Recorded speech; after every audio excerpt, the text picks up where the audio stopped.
धर्मयुद्धाविरुद्ध लढाई होत नाही म्हणून त्याला युद्ध नाही म्हणत.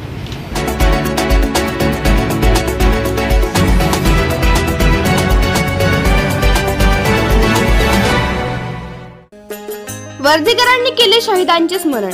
वर्धेत शहीदांना वाहिली श्रद्धांजलि. शहीदों की चिंताओं पर लगेंगे हर बरस मेले, वतन पर मरने वालों का यही बाकी निशा होगा. कवितेच्या या ओळींची आज आठवण कारगिल विजय दिवसाच्या निमित्ताने वर्धेत माजी सैनिकांना झाली.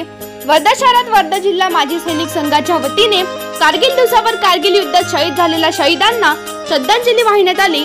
यावेळी वर्धा सोशल फोरमचे डॉक्टर अभ्युदय मेघे हे देखील यावेळी उपस्थित होते. अमर ज्योत लावून शहीदांचे स्मरण करण्यात आले. यावेळी माजी सैनिक संघाचे अध्यक्ष श्याम परसोडकर यांनी शहीदांच्या स्मृतींना उजाळा दिलाय. जुन्या आठवणी आणि सैनिकांना देशासाठी करावी लागणारी सेवा याबाबत सांगताना उपस्थित असणारे माजी सैनिक बांधव देखील गहिवरले होते. कारगिल युद्धांना आज 25 वर्षे पूर्ण झाली, त्याचीच आठवण आज वर्धेकरांनी श्रद्धांजली वाहत करून दिली आहे.